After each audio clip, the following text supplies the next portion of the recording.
Assalamualaikum warahmatullahi wabarakatuh. Perkenalkan, nama saya Amelva Namira Cantika dari kelas 10 Akuntansi A. Saya akan mempresentasikan tentang model ekonomi, pelaku ekonomi, dan perilaku konsumen dan produsen. Pertama adalah model ekonomi. Model ekonomi dibagi menjadi tiga. Yang pertama, kegiatan ekonomi sederhana, campur tangan pemerintah, dan ekonomi terbuka. Kegiatan ekonomi sederhana dibagi menjadi dua bagian. Yang pertama, rumah tangga konsumen. Rumah tangga konsumen merupakan sekelompok orang atau badan yang melakukan kegiatan konsumsi. Dan yang kedua merupakan rumah tangga produsen. Rumah tangga produsen merupakan organisasi atau badan usaha yang didirikan oleh seseorang atau sekelompok orang untuk menghasilkan barang atau jasa demi memenuhi kebutuhan masyarakat. Dan bagian campur tangan pemerintah dibagi menjadi tiga bagian. Yang pertama merupakan rumah tangga produksi dan konsumsi. Merupakan sebuah bentuk dari kelompok masyarakat yang dimana melakukan berbagai macam bentuk dari kegiatan untuk melakukan pengkonsumsian dari sebuah barang maupun sebuah bentuk dari jasa yang digunakan oleh produsen guna untuk melakukan pemenuhan terhadap kehidupannya sendiri. Dan yang kedua adalah perusahaan. Perusahaan adalah organisasi yang selalu bergerak di bidang bisnis. Perusahaan adalah tempat organisasi faktor-faktor produksi untuk menghasilkan barang atau jasa yang bermutu untuk mendapatkan keuntungan. Dan yang ketiga merupakan pemerintah.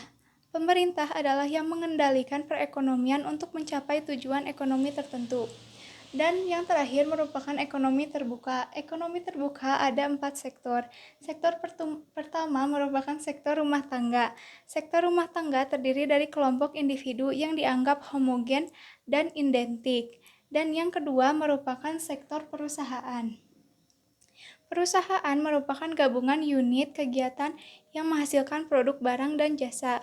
Dan yang ketiga merupakan sektor pemerintah. Sektor pemerintah bertindak sebagai pembuat dan pengatur kebijakan komunitas dan bisnis. Dan yang keempat merupakan sektor luar negeri, yaitu negara-negara lain atau internasional menyediakan barang dan jasa untuk kepentingan rumah tangga yang dilakukan di pasar luar negeri, dari pasar luar negeri hingga pasang barang domestik, sehingga produk yang dihasilkan dapat dibeli oleh rumah tangga. Dan yang kedua merupakan pelaku ekonomi. Pelaku ekonomi dibagi menjadi 4 bagian. Yang pertama merupakan rumah tangga konsumsi, yang kedua rumah tangga produsen perusahaan, dan yang ketiga merupakan pemerintah, dan yang keempat merupakan masyarakat luar negeri. Dan yang ketiga merupakan perilaku konsumen dan produsen. Yang pertama merupakan teori perilaku konsumen, dibagi menjadi dua, dan yang pertama merupakan ruang lingkup konsumen.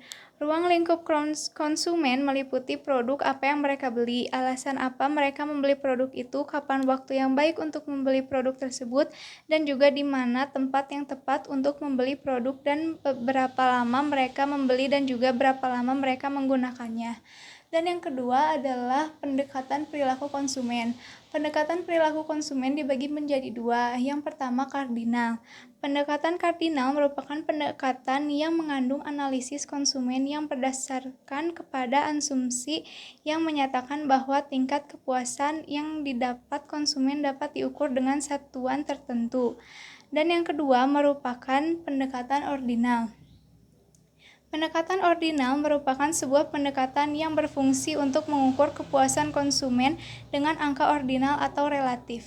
Yang kedua merupakan teori perilaku produsen. Teori perilaku produsen ada dua, yaitu jangka panjang dan jangka pendek. Yang memiliki perbedaan merupakan jangka panjang bersifat tetap namun faktor produksinya variabel, sedangkan jangka pendek semuanya bersifat variabel.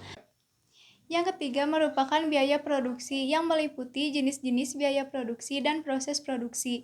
Jenis-jenis biaya produksi yang pertama adalah biaya bahan baku atau direct material cost, yang kedua biaya tenaga kerja atau direct labor cost, dan yang ketiga merupakan biaya overhead pabrik atau factory overhead cost. Dan yang terakhir merupakan proses produksi. Proses produksi yang pertama adalah proses produksi atas pesanan yang memiliki ciri pertama, proses produksi terputus-putus, kedua, produk sesuai spesifikasinya, dan yang ketiga bertujuan memenuhi pesanan bukan memenuhi gudang.